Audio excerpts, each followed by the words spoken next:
Hi guys, welcome to crick chat with Venkatesh.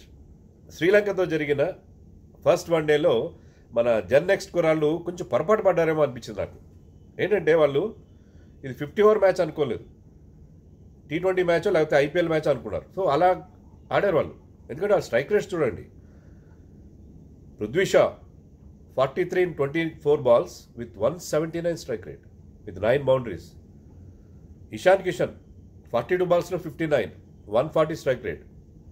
Sky Suryakumar Yadav 20 balls 31 not out, 155 strike rate. So కొంత confusion ఉంది వాళ్ళకి. T20 క్రికెటా one day cricket అనే difference తెలియట్లేదు వాళ్ళకి. So they are so much aggressive, so much fearless in their approach. So ఈ కొత్త కుర్రాళ్ళు అంటే not all of them are very young. Suryakumar is 30, కానీ ఏంటంటే వీళ్ళ అప్రోచ్ కొత్తగా ఎవరైతే టీంలోకి వస్తున్నారో వీళ్ళ అప్రోచ్ టోటల్ డిఫరెంట్గా ఉంది. దీని ముందు సంబడి లైక్ శిఖర్ ధవన్ వీళ్ళు అవుట్డేటెడ్గా, అవుట్ ఆఫ్ సింక్గా కనిపిస్తున్నారు. అలాంటి చేంజ్ వీళ్ళు తీసుకొస్తున్నారు. కొత్త అప్రోచ్, కొత్త యాటిట్యూడ్ వీళ్ళలో మనకు కనిపిస్తుంది. So that is very good for cricket. So aggressive brand of క్రికెట్కి వీళ్ళు ఒక కొత్త అంటే జనరేషన్ గ్యాప్ అనేది చాలా క్లియర్గా కనిపిస్తున్నట్టు కనిపించింది. సో ఫెసైల్ విక్టరీ, చాలా డామినేట్ చేసుకుంటూ గెలిచారు. 80 balls మిగిలి ఉండగా 7 wickets ఉండగా శ్రీలంక మీద గెలుస్తారు అనుకున్నాం, కానీ ఇంత గ్రాండ్గా, ఇంత సింపుల్గా గెలిచేస్తారని అనుకోలేదు. Everybody performed very well. 80 balls తేడాతో 250+ టార్గెట్ చేంజ్ చేస్తూ ఇండియా విక్టరీ నమోదు చేయడం ఇది రెండోసారి మాత్రమే. అంతకుముందు 10 years బ్యాక్ విరాట్ కోహ్లీ హోబార్ట్లో ఇదే శ్రీలంక మీద 80 balls తేడాతో అప్పుడు 330 చేంజ్ చేస్తూ మన వాళ్ళు 80 balls మిగిలి ఉండగా ఒక ఎక్స్ట్రాడనరీ ఇన్నింగ్స్ ఆడి మనని గెలిపించాడు. సో అది దాని తర్వాత 80 balls తేడాతో గెలవడం ఇదే మొదటిసారి అని చెప్పి మోహన్ దాస్ మీనన్ ప్రముఖ స్టాటిస్టిషియన్ తెలియజేస్తున్నాడు. So very good win for Dhawan's team and Shikhar Dhawan was very very impressive as captain. Skipper Shikhar was very good and Shikhar the sheet anchor also is very good. ఎందుకంటే అతను వీళ్ళందరూ అగ్రెసివ్గా ఆడుతున్నా తను తన ధోరణిలో కూల్గా, ఎందుకంటే ఒక సీనియర్ ప్రోగా వీళ్ళని గైడ్ చేయాలి. వాళ్ళు ఇష్టం వచ్చినట్టు వాళ్ళు they have license to hit, వాళ్ళు ఇష్టం వచ్చినట్టు అగ్రెసివ్గా, ఫియర్లెస్గా ఆడుతున్నా మరోవైపు అతను ఒక steadying influence to the innings, వాళ్ళు ఒక కామింగ్ ఇన్ఫ్లుయెన్స్ ఇస్తూ ఒక మెచ్యూర్ ఇన్నింగ్స్ ఆడాడు. ఈ scored 86 of 95 balls with 90 strike rate. పద్ధతిగా ఆడాడు, వన్డే మ్యాచ్ లాగా ఆడాడు. మిగతా వాళ్ళు మాత్రం T20 మ్యాచ్ లాగా ఆడారు. Even bowlers did well, but Sri Lanka 262 score చేసింది. అది అంత స్కోర్ చేస్తారని అనుకోలేదు, కానీ వాళ్ళు చేయగలిగారు. 262 స్కోర్ చేయగలిగారు. It was good score on any pitch. ఎప్పుడైతే ఎర్లీగా వికెట్స్ పడి ఉంటే ఇండియాకి ఏమన్నా కొంచెం మ్యాచ్లో టెన్షన్ క్రియేట్ అయ్యేది. కానీ the way Prithvi Shaw started first 5 overs ఎడాపడా షాట్స్ కొట్టాడు. అసలు అప్రోచ్ కూడా చాలా డిఫరెంట్గా ఉంది. వీళ్ళు ఆడిన అందరికీ హై స్ట్రైక్ రేట్ చెప్పాను, T20 మోడ్ అని చెప్పాను, కానీ పృథ్వీ షా చూడండి, పృథ్వీ షా ఎలా ఆడాడు. Prithvi Shaw was very good on the off side, classy stroke play, good timing. Strong off side ఫీల్డ్లో కూడా he was able to find gaps. His placement was so good. So his innings was classy one, aggressive one. And this man Ishan Kishan was totally ఒక ballistic innings. అది మొత్తం రెచ్చిపోయి ఆడాడు. He had his chances, 2 క్యాచ్లు drop అయ్యాయి, కానీ he went help for leather. ఏ మాత్రం తగ్గలేదు. తగ్గేదిలే అంటున్నారా ఇప్పుడు, ఆ తగ్గేదిలే అన్నట్టుగా ఆడాడు. ఎక్కడ కూడా ఏ నిమిషంలో తగ్గకుండా ఏ బౌలర్ అయినా ఒకే రకమైన ట్రీట్మెంట్ అతని నుంచి మనం చూసాం. ఇంకా సూర్యకుమార్ యాదవ్ దగ్గరికి వచ్చేసరికి అతను ఒక క్లవర్ ప్లేస్మెంట్స్, పవర్ హిట్టింగ్ చేయడు అతను. ఆ స్కిల్ ఉంది అతని దగ్గర స్పెషల్ స్కిల్ ఏంటంటే without using that power, without taking risk, ఆ గ్యాప్స్ ఫైండ్ అవుట్ చేస్తాడు. ఎట్నుంచి బౌండరీలు రాబట్టుకోవాలో తెలుసు. అందుకే అతను 5 fours కొట్టాడు 31 runsలో. He was able to score 5 fours. So Suryakumar వచ్చేసరికి శిఖర్ ధవన్కి అర్థమైపోయింది తన సెంచరీకి ఇంకా ఛాన్స్ లేదు, ఎందుకంటే he is going to finish it off quite quickly.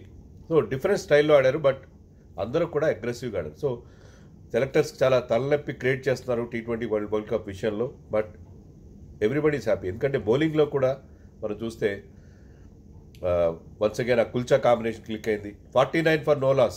పేసర్స్కి ఏం లేదు ఆ వికెట్లో, స్లో వికెట్. స్పిన్నర్స్ కొంత హెల్ప్ ఉంది, బాల్ గ్రిప్ అవుతుంది, టర్న్ అవుతుంది, బట్ స్పేస్ బౌలర్స్కి ఏమీ లేదు. సో మన పేసర్స్ ఇన్ఎఫెక్టివ్ అనిపించారు. 49 ఫర్ నో లాస్ దగ్గర శ్రీలంక మంచి స్టార్ట్ దొరికింది. But kulcha combination, Chahal first wicket ఇచ్చాడు, తర్వాత 2 వికెట్స్ ఒకే ఓవర్లో 17th ఓవర్లో కుల్దీప్ ఇచ్చాడు. సో ఎప్పుడైతే ఈ కుల్చా కాంబినేషన్ నుంచి మనం ఎప్పుడు ఎక్స్పెక్ట్ చేసింది అదే కదా, మిడిల్ ఓవర్స్లో వికెట్స్ తీయాలి. వికెట్స్ తీయడం ఇంపార్టెంట్ వన్డే మ్యాచ్లో, ఎందుకంటే మీకు వికెట్స్ చేతిలో ఉంటే స్టార్టింగ్ స్లో ఉన్నా సరే తర్వాత యూ కెన్ యాక్సిలరేట్. కానీ వాళ్ళు వికెట్స్ తీశారు. సో వాళ్ళు once again proved.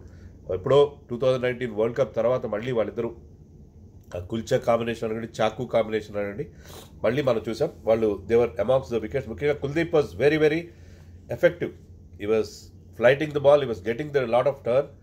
Chahal was okay, అతను కూడా బాగా బౌలింగ్ చేశాడు, వికెట్ నుంచి హెల్ప్ అవుతుంది, కానీ ఆశించిన స్థాయిలో చేయలేదు. But he will come up, he's got lot of experience. But Krunal Pandya was a revelation, ఎందుకంటే అతను weak link of the bowling attack అనుకున్నాం, కానీ ఇది స్మార్ట్ బౌలర్. బాల్ పెద్దగా టర్న్ చేయడు, అక్కడ జస్ట్ తన వేరియేషన్స్ యూజ్ చేసుకున్నాడు. బ్యాట్స్మెన్కి ఎలాంటి రూమ్ ఇవ్వలేదు, వికెట్ టు వికెట్ బౌలింగ్ వేశాడు. 10 overs 26 runs, was very very effective. Containment job పర్ఫెక్ట్గా చేశాడు, ఒక వికెట్ కూడా వచ్చింది అతనికి. సో ఇద్దరికి 2 వికెట్లు వచ్చాయి కుల్చాకి.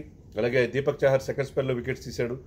Hardik Pandya also got wicket. Hardik Pandya bowling చేయడం చాలా విశేషం. హార్దిక్ పాండ్యా ఉన్నాడు కాబట్టి India could play 3 spinners in this match, ఎందుకంటే థర్డ్ సీమర్గా ఉంటాడు కాబట్టి 3 స్పిన్నర్స్తో ఇండియా వెళ్ళగలిగింది ఈ మ్యాచ్లోకి. అలాగే Sanju Samson was unfortunately miss out. అతని ఇంజరీ వల్ల, లిగమెంట్ ఇంజరీ వల్ల అతను ఆడలేదని చెప్పి టీమ్ మేనేజ్మెంట్ ప్రకటించింది. లేకపోతే I think he would have got the not ahead of Ishan Kishan. లేకపోతే ఇషాన్ కిషన్ ఇద్దరు ఆడుండేవారు.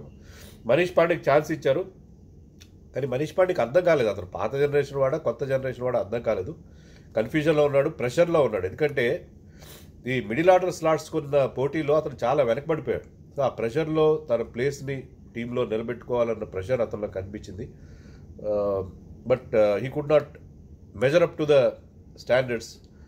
But he might get 1 more chance అని అనుకుంటున్నాను నేను. బట్ ఓవరాల్గా చాలా చాలా సాటిస్ఫైయింగ్ విక్టరీ. ఒకటే ఒక ఇబ్బంది ఏంటంటే మన పేస్ బౌలింగ్ అది ఎఫెక్టివ్గా అనిపించలేదు. ముఖ్యంగా భువనేశ్వర్ వాజ్ ఆఫ్ కలర్. అంటే ఇంకా రిథంలోకి రావాలి అతను చాలా కాలంగా, అంటే ఐపీఎల్ తర్వాత మళ్ళీ ఇప్పుడే కదా ఆడడం, తర్వాత గ్యాప్ వచ్చింది. ఆ గ్యాప్ తర్వాత ఆడుతున్నాడు కాబట్టి అది ఎఫెక్టివ్గా అనిపించలేదు Bhuvi. But he will come back, he has got all the experience. తర్వాత టేల్ ఎండర్స్ రన్స్ చేయనిచ్చారు. ఆఖరి 5 overs వాళ్ళు 55 runs ఎన్నో చేశారు. లాస్ట్ వికెట్కి 9th వికెట్కి 40 runs యాడ్ చేశారు. సో మళ్ళీ ఆ problem that our bowlers were unable to get rid of the tail enders fast, అది కనిపించింది. అది పేస్ లేదు అక్కడ, ఎందుకంటే మీకు వీళ్ళిద్దరు కూడా they are bowling in 130s. Bhuvi and Deepak Chahar, Saini లాంటి ఒక పేస్ మిస్ అయ్యాం మనం. Even Hardik Pandya was bowling well with in himself because of his back injury. So pace లేకపోవడాన్ని వాళ్ళు అడ్వాంటేజ్ తీసుకున్నారు. సో పేస్ బౌలింగ్ అది ఎఫెక్టివ్గా అనిపించాలి. పేస్ బౌలర్కి ఆ పిచ్లో కూడా ఏమి లేదనుకోండి. But otherwise very very satisfying victory, expected victory. But అందరూ తమ రోల్స్ పర్ఫెక్ట్గా ప్లే చేశారు. ఇండియన్ టీం వాళ్ళు ఏంటంటే ఇది బీ టీం అనిపించుకోలేదు. హలో మిస్టర్ అర్జున రణతుంగ, మీకు ఒక మెసేజ్ ఏంటంటే, మీరు ఇది బీ టీం అన్నారు కదా, మరి మా బీ టీమే ఇంత చిత్తుగా మీ టీంని ఓడించేస్తుంటే, మా ఏ టీం కనుకుంటే కోహ్లీలు రోహిత్లు ఉంటే మీ పరిస్థితి ఏంటి? ఒక్కసారి ఆలోచించండి.